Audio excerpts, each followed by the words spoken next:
to the HS2 archives. Thanks so much for having us, Charlotte.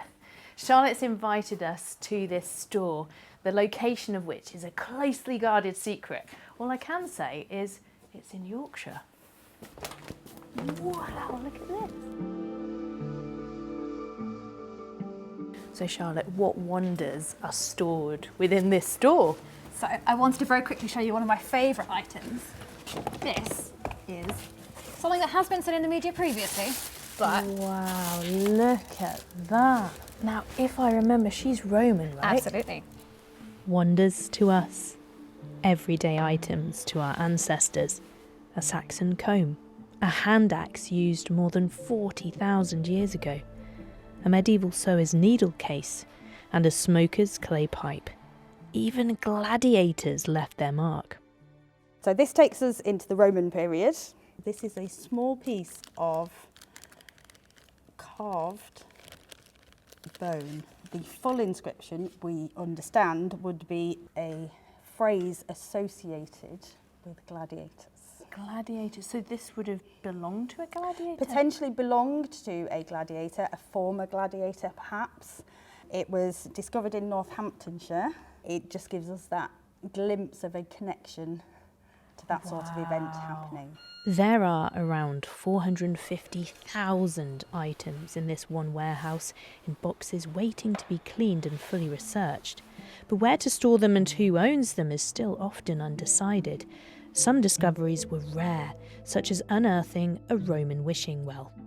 And what I've got here is some examples of coins from the period that were represented in that well.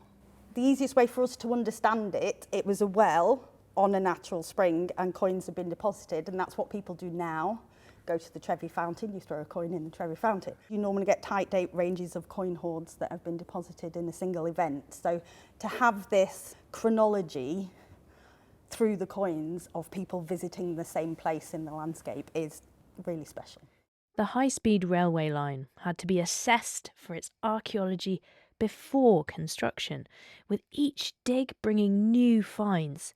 Building HS2 has changed the landscape along its route, cutting into fields and communities and dividing opinion. The archaeology discovered can be dazzling, but some will ask, is it worth it? I think from an archaeological perspective, it absolutely is worth it. It's very exciting from an archaeological perspective.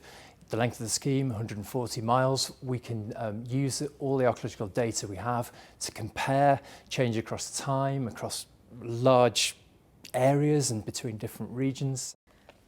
I've just read gold dental Prosthesis, yes. The fancy word for dentures. dentures. But not dentures like we have now. Wow, look at the gold on that. I know. So this is post-medieval. It was from one of the cemetery sites that were excavated along the scheme. I mean, that's probably the most bizarre thing. Yes, on that's this the right table. word for it, I think. Yes, Yeah, bizarre. You must be making discoveries every day here. yeah. Every box has a surprise. You're at the very start of all of this, but what is the hopes for the future of these items?